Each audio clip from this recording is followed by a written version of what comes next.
ये आप देख रहे हैं पे स्केल आपको दिखाया जा रहा है 1 से 4 ग्रेड। ठीक है, देख लिया आपने 1 से 4 ग्रेड। अब आपको दिखाया जा रहा है 5 से 8 ग्रेड। ठीक है,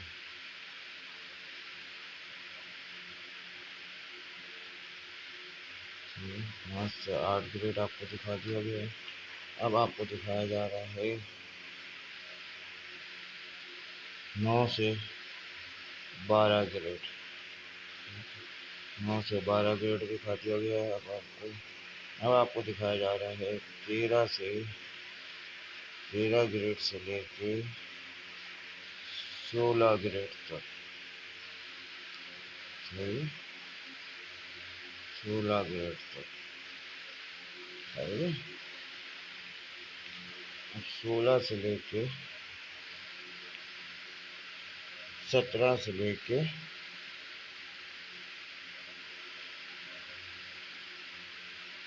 20 ग्रेड तक। ठीक, ये दिखा दिया आपको। अब आपको दिखाया जा रहा है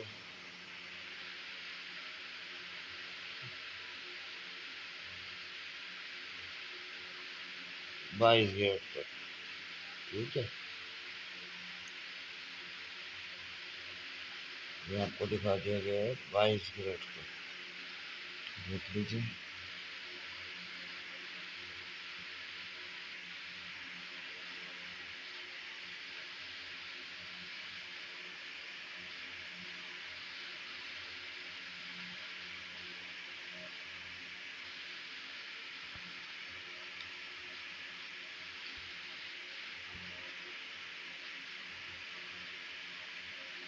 आज 17,000 बेसिक दिखाई जा रही है 21वें की, और 22वें की बेसिक है 2,44,000 लास्ट मैक्सिमम।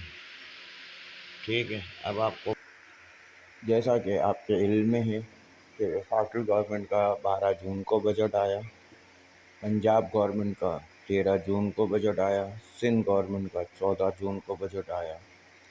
सरकारी मुलाजमिन के साथ सौतेली माँ जैसा सलूक किया जा रहा है।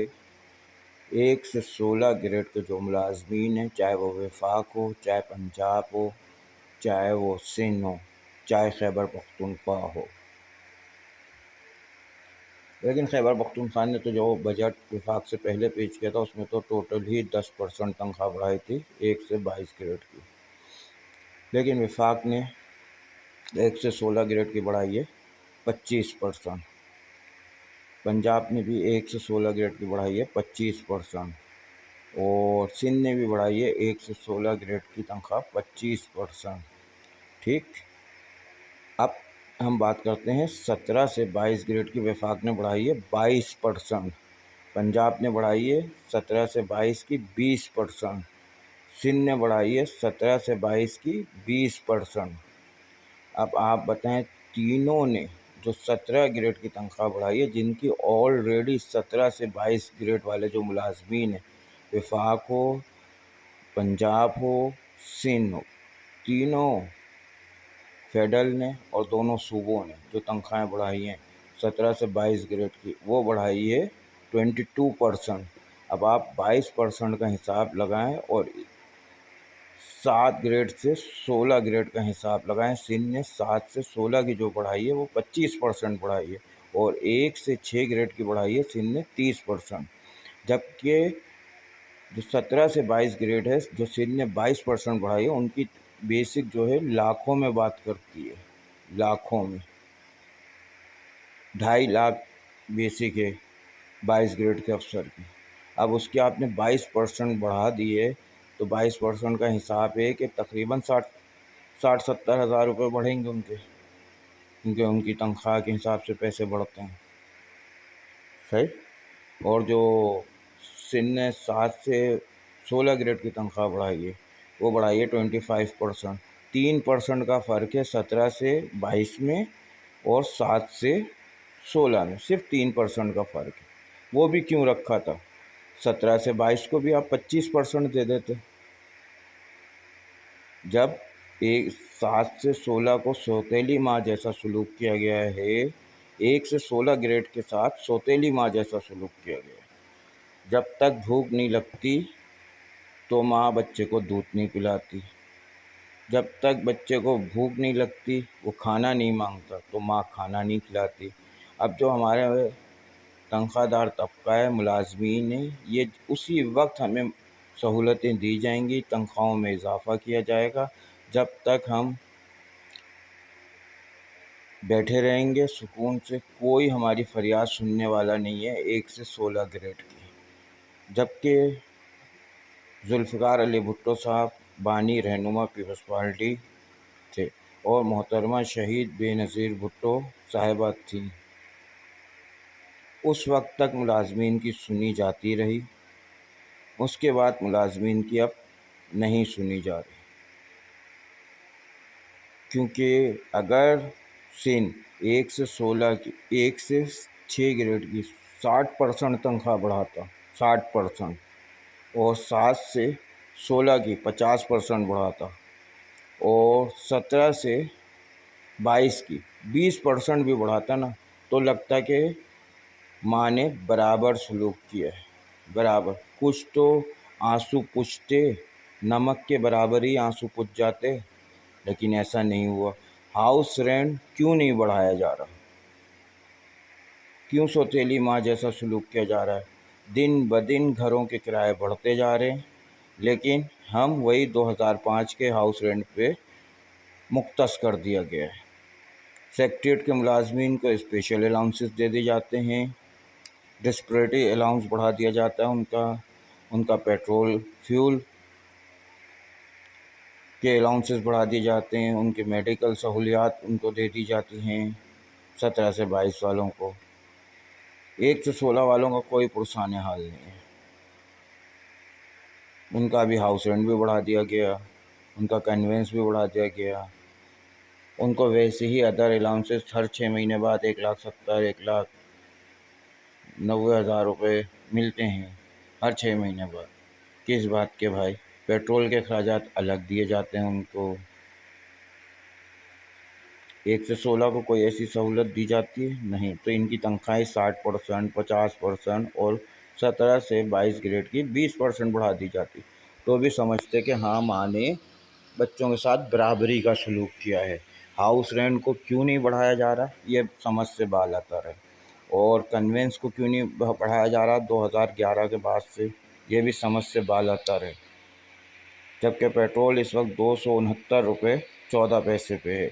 कल यानी आज 15 जून 2024 की रात 12 बजे के बाद पेट्रोल की कीमत में 50 से 60 रुपये का इजाफ़ा कर दिया जाएगा, जिसके बाद कीमतें कहाँ जाएंगी खुद आप सोच सकते हैं।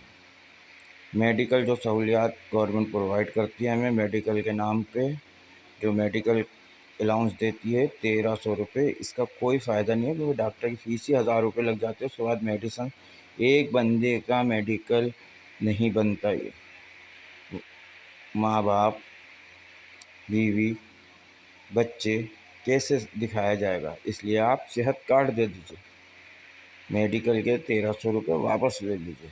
कोई शौक़ नहीं है 1,300 रुपये लेने का हमें।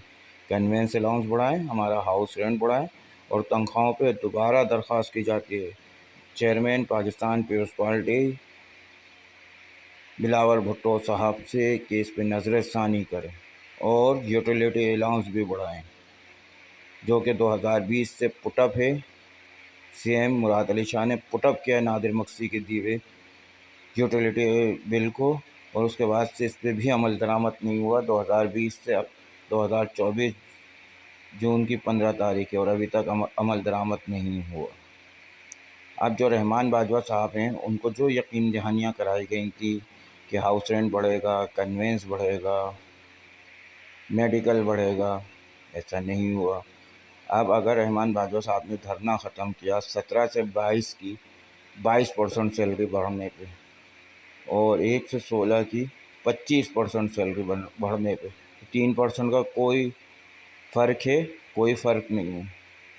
आपको मज़ीद आपने बोला हमारी डिमांड जो थी हम तो समझे 10 से 15 बढ़ेगी। भाई ये पीपल्स पार्टी का प्रेशर था जिस पे तनख्वाह बढ़ी है 25%, लेकिन फ़र्क कुछ नहीं रखा गया। 17 से 22 की 22% बढ़ा दी गई है और 1 से 16 की 25% बढ़ा दी गई है। इसमें फ़र्क होना चाहिए था तकरीबन 30 से 35% का फ़र्क होना चाहिए था।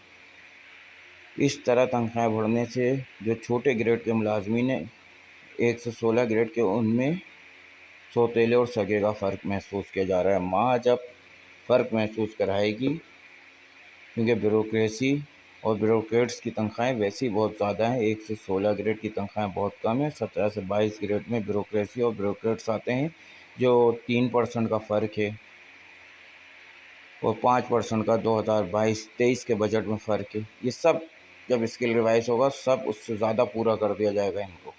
लेकिन छोटे मुलाजमीन का कुछ पूरा नहीं होता, क्योंकि उनकी तनख्वाह के हिसाब से अगर बजट सीएम साहब बना लें, बिलावल भुट्टो साहब बना लें, वज़ीर ख़ज़ाना सिंध मुराद अली शाह साहब बना लें, गवर्नर सिंध बना लें, वज़ीर ख़ज़ाना औरंगज़ेब साहब वफाक के बना लें, वज़ीर आज़म पाकिस्तान मियाँ शहबाज शरीफ साहब बना लें, मुल्क की मुस्लिम लीग नून की सबसे ताकतवर शख्सियत वज़ीर आला पंजाब मियाँ मरियम नवाज़ बना लें, या डिप्टी प्राइम मिनिस्टर इसहाक डार साहब बना लें,